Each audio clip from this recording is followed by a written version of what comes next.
പ്രിയമുള്ള ഡോക്ടർ മാരാജി പ്രേക്ഷകരെ, നാം ഇവിടെ ചർച്ച ചെയ്യുന്നു നിങ്ങളുടെ നാളെ എന്ന ജ്യോതിഷ വിഷയം. നിങ്ങളുടെ നാളെ 1200 മീനമാസം 18-ാം തീയതി, അതായത് 2025 ഏപ്രിൽ മാസം 1-ാം തീയതി. നാളെ ഏപ്രിൽ ഫുൾ ആകുന്നു. നമ്മളെ ആരും വിഡ്ഢികളാക്കാൻ നാളത്തെ ദിനം നിങ്ങൾ സമ്മതിക്കരുത്. ഒരു കാലത്ത് നമ്മളെ സ്കൂളുകളിലൊക്കെ പഠിക്കുമ്പോൾ ഇതൊരു വലിയ പരിപാടിയായിരുന്നു. ഏപ്രിൽ 1-ാം തീയതി നമ്മളെ ഫുള്ളാക്കുക, എന്തി പൊട്ടിച്ചിരിക്കുക. നമ്മൾ വിഡ്ഢികളായാൽ നമ്മളും അതിൽ പങ്കുചേരും എന്നൊരു പ്രത്യേകതയുണ്ട്. എൻ്റെ അനുഭവത്തിൽ ഇപ്പോഴില്ല. പണ്ട് കുട്ടിക്കാലത്തൊക്കെ ഇതൊരു വലിയ രസകരമായ ഒരു കളിയായിരുന്നു. ഏപ്രിൽ ഫുള്ളാക്കി എന്ന് വിളിച്ചു പറയുമായിരുന്നു. അപ്പോൾ നാളത്തെ ദിനം നിങ്ങൾ ശ്രദ്ധിക്കുക. നാളെ ചൊവ്വാഴ്ചയാകുന്നു. നാളെ തൃശ്ശൂർ സൂര്യോദയം കാലത്ത് 6:25 അസ്തമയം വൈകിട്ട് 6:32 നാളത്തെ ചൊവ്വാഴ്ചത്തെ രാഹുകാലം നിങ്ങൾക്കറിയാം. 3 മുതൽ 4:30 വരെയുള്ള ഉച്ചയ്ക്ക് ശേഷമുള്ള സമയമാണ് രാഹുകാലം. നാം ശുഭകാര്യങ്ങൾക്കൊന്നും രാഹുകാലം സ്വീകരിക്കാറില്ല.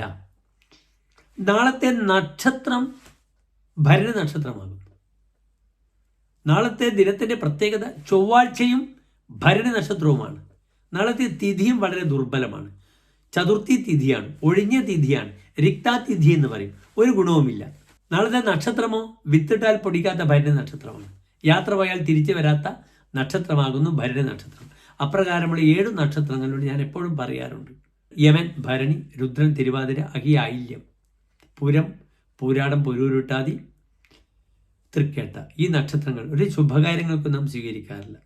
നാളെ ചൊവ്വാഴ്ചയാണ്, ഭരണി നക്ഷത്രമാണ്, ഒഴിഞ്ഞ തിഥിയാണ്. അതിനാൽ യാത്രയായാലും വിത്തിടുന്ന വിഷയമായാലും സാമ്പത്തികമായ വിഷയമായാലും നാളത്തെ ദിനത്തെ എൻ്റെ പ്രിയപ്പെട്ട പ്രേക്ഷകർ അവോയ്ഡ് ചെയ്യണം.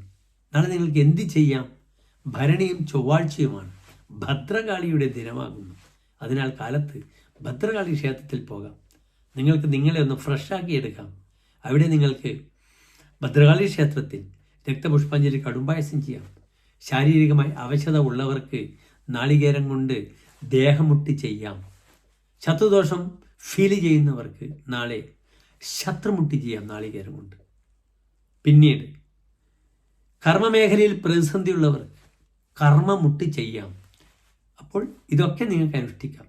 വടക്കൻ മലബാറിലാണ് ഭദ്രകാളി ക്ഷേത്രത്തിൽ വളരെയധികം നാളികേരം കൊണ്ട് മുട്ടിറക്കുന്ന വഴിപാടുകൾ ഉള്ളത്. പ്രത്യേകിച്ച് കാടാമ്പുഴ മുതൽ അത് തുടങ്ങുന്നു.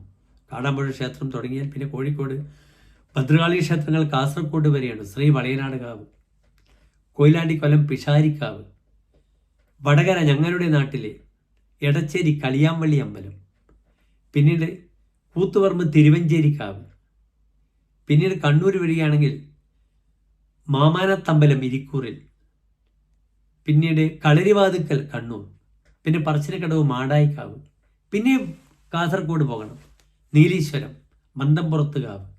ഈ ക്ഷേത്രങ്ങളെല്ലാം തന്നെ ഭദ്രകാളിയുടെ അത്യധികം ചൈതന്യമുള്ള ക്ഷേത്രമാണ്.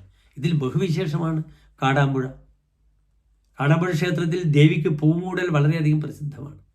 ഞാൻ ലണ്ടനിൽ വരുന്നതിന് മുമ്പ് എൻ്റെ വിസ ലേറ്റായ സമയത്ത് എൻ്റെ ദുബായിലെ വലിയൊരു ബോസ് ഉണ്ടായിരുന്നു, മിസ്റ്റർ മധു നായർ. അദ്ദേഹം കാടാമ്പുഴ അമ്പലത്തിൻ്റെ, അയാളുടെ ഭാര്യ വീട്ടുകാർ അവിടുത്തെ ഊരാളന്മാരാണ്, അവകാശികളാണ്. അങ്ങനെയാണ് അദ്ദേഹത്തിനോട് പറഞ്ഞ സമയത്ത് അദ്ദേഹത്തിൻ്റെ വീട്ടിൽ പോയി അവിടെ നിന്ന് അദ്ദേഹം ആളുകളൊക്കെ ഏർപ്പാടാക്കി കാടാമ്പുഴ പോയി നന്നായി മുട്ടറത്ത്. അത് കഴിഞ്ഞ് 3 ദിവസം ആകുമ്പോഴേക്ക് നമ്മളെ ബിസിയൊക്കെ വന്നു. നമുക്ക് മനുഷ്യന് ഉത്കണ്ഠയാണ്. ഒരു കാര്യങ്ങൾ നടന്നില്ലെങ്കിൽ അത് ഏത് മനുഷ്യനുണ്ടാകും. എന്തുകൊണ്ട്? കാലതാമസം വരുമ്പോൾ ഉത്കണ്ഠ. പക്ഷേ എനിക്ക് 11-ാം ദിവസം വിസ വന്നിരുന്നു. സാധാരണ ലണ്ടനിൽ വലിയ പ്രയാസമാണ്. പക്ഷെ ഞാൻ കാലടി യൂണിവേഴ്സിറ്റിയിൽ ഗവേഷകനാണ്. അവിടെ എൻ്റെ HOD-യും എൻ്റെ ഗൈഡും എൻ്റെ വൈസ് ചാൻസലറും സപ്പോർട്ട് ചെയ്ത് ഇയാൾക്ക് ലണ്ടനിലെ ലൈബ്രറികൾ സന്ദർശിക്കണമെന്ന ഒരു അപേക്ഷയുമായാണ് UK കൗൺസിലിലേക്ക് കൊടുത്തത്. അങ്ങനെയാണ് എനിക്ക് ഈ രാജ്യത്ത് വരാൻ പറ്റിയത്. ഇപ്പോൾ ഞാൻ വിംബിൾഡണിലുള്ള എൻ്റെ ഫ്ലാറ്റിലിരുന്നു കൊണ്ടാണ് നിങ്ങളുമായി സംവേദിക്കുന്നത്.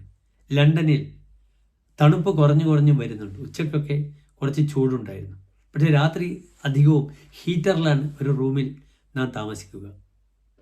മനോഹരമായൊരു സിറ്റിയാണ് ലണ്ടൻ. എനിക്ക് തെംസ് നദിയുടെ തീരത്തൊക്കെ പോകണമെന്നുണ്ട്.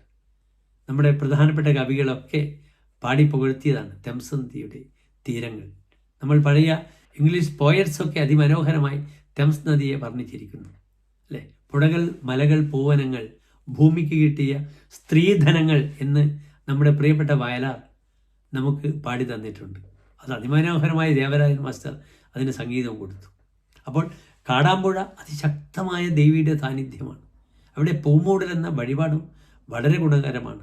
ഞാൻ എൻ്റെ ഈ ഒരു ചെറിയ വീഡിയോയിലൂടെ ശ്രീ മധുസാറിനോട് എൻ്റെ അഗൈതമായ നന്ദി പ്രകടിപ്പിക്കുകയാണ്.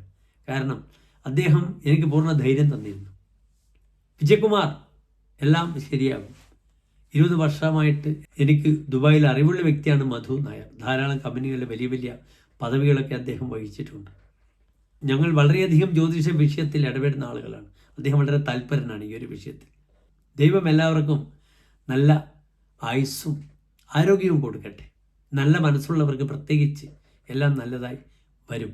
നാളെ അതിനാൽ ഭദ്രകാളി ക്ഷേത്രത്തിൽ ഞാൻ സൂചിപ്പിച്ചു എല്ലാ വഴിപാടുകളും ചെയ്യുക. ഭദ്രകാളി മന്ത്രം ജപിക്കുന്നത് വളരെ ഗുണമാണ്. മൂലമന്ത്രം നിങ്ങൾ പഠിക്കണം. വളരെയധികം വൈബ്രേഷൻ ലഭിക്കും. ഓം ഐം ക്ലീം സൗ ഹ്രീം ഭദ്രകാളിയൈ നമഃ. ഓം ഐം ക്ലീം സൗം ഹ്രീം ഭദ്രകാളിയൈ നമഃ. അപ്രകാരം ഗായത്രി മന്ത്രം ഉച്ചരിക്കുന്നതും വളരെയധികം ഗുണകരമാണ്. എന്നെല്ലാ പ്രിയപ്പെട്ട പ്രേക്ഷകരും ചെറിയ ചെറിയ വഴിപാടുകളെ ചെയ്ത് നാളത്തെ ദിനത്തെ ശോഭനമാക്കുമെന്ന ശുഭപ്രതീക്ഷയോടെ നിർത്തട്ടെ. നാളെ ഒരു ശുഭകാര്യങ്ങളും വേണ്ട, ധനപരമായ ഇടപാടുകൾ വേണ്ട, യാത്രയും വേണ്ട.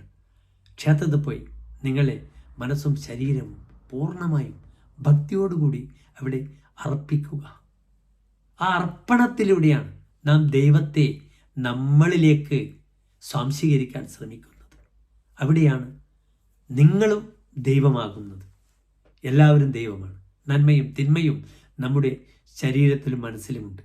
അതിനെ പരമാവധി നന്മയിലേക്ക് നയിക്കുക. നന്ദി, നമസ്കാരം.